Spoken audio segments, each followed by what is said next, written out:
नमस्ते दोस्तों, स्वागत है आपका हमारे चैनल में। हाजिर हूँ मैं फिर से एक नई कहानी के साथ। कहानी फूलों वाली राजकुमारी। बहुत पुरानी बात है। किसी गांव में पति पत्नी रहा करते थे। बहुत भले थे।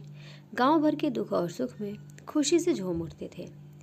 वे दोनों छोटे से झोपड़े में रहते थे। आंगन के आधे हिस्से को गोबर मिट्टी से लीप देते और आधे में आलू, शकरकंद, मूंगफली तथा दूसरी सब्जियां उगाते। साल भर तक वे यूं ही अपना गुजारा कर लिया करते थे। एक दिन की बात है, बहुत सवेरे तारों की छाँव में पत्नी झोपड़ी से बाहर निकली। उसने देखा कि एक सफ़ेद खूबसूरत बिल्ली कचनार के पेड़ तले दुबकी बैठी है। वृद्धा ने उसे पुचकारा तो उसके पांवों से लिपट गई। पाँव फटने पर वृद्धा पड़ोसी झोपड़े से दूध चावल ले आई। वृद्ध दंपत्ति ने कभी किसी के सामने हाथ नहीं पसारा था, पर सुंदर बिल्ली के लिए वे किसी न किसी तरह दूध का जुगाड़ करने लगे। इसी तरह समय गुजरता गया। सर्दी, गर्मी, पतझड़, बसंत आकर लौटने लगी। उन तीनों की खुशी का ठिकाना नहीं था, पर बिना काम धाम के कैसे चलता।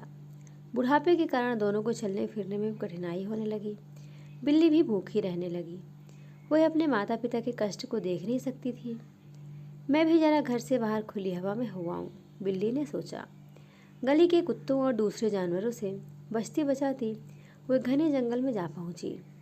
उसने झरने का ताज़ा जल पिया और देखते ही देखते सुंदर कन्या में बदल गई। वह अपने माता पिता के घर पहुंची।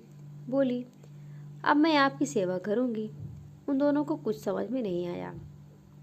अपना पेट भरना मुश्किल हो गया है, अब इस तीसरे प्राणी का क्या होगा। वे दोनों सोच में डूब गए। बिल्ली के एकाएक गायब हो जाने से वे भी परेशान थे। वह कन्या जहाँ जहाँ जाती आंगन में फूल झड़ने लगते। फूलों की डलियाँ लिए वह बाजार जाती। फूल बेचकर पैसों से खाने पीने का सामान खरीदती और शाम को घर लौट आती। इसी तरह तीन प्राणियों के परिवार की दशा धीरे धीरे सुधरने लगी। इसने सुंदर फूल गांव भर में कहीं नहीं थे। मज़े की बात यह थी कि बिना बीज खाद पानी के फूलों की खेती हुआ करती थी। बेटी, तू कौन है, कहाँ से आई है? वृद्धा पति पत्नी पूछते। मैं बेटी हूँ आपकी, इससे ज़्यादा कुछ जानिए भी मत, वह जवाब देती। खाना खाकर वह अपने झोपड़े में घुसती तो सवेरे निकलती। सवेरे के साथ ही रंग बिरंगे खुशबूदार फूलों का सिलसिला शुरू हो जाता। उसने माता पिता से कह रखा था कि उसकी असलियत जानने की कोशिश ना करें, पर उन्हें शब्द कहाँ।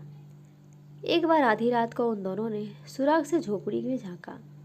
उन्होंने देखा कि लड़की के स्थान पर वह सफ़ेद बिल्ली आधे मुंह पड़ी है।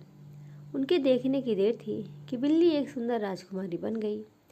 आपने मेरा असली रूप देख लिया है, इसलिए अब मैं अपने फूलों के देश जाऊंगी।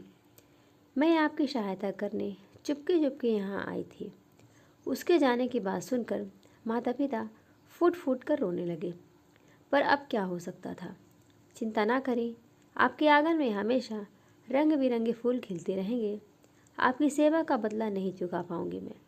इतना कहते ही वह राजकुमारी तेज हवा के झोंके पर सवार होकर अपने देश चली गई। वह गांव फूलों वाला गांव के नाम से जाना जाने लगा। दोस्तों, कहानी आपको कैसी लगी ज़रूर बताइएगा। लाइक करिएगा। चैनल पर नए हैं तो चैनल को सब्सक्राइब करिएगा। धन्यवाद।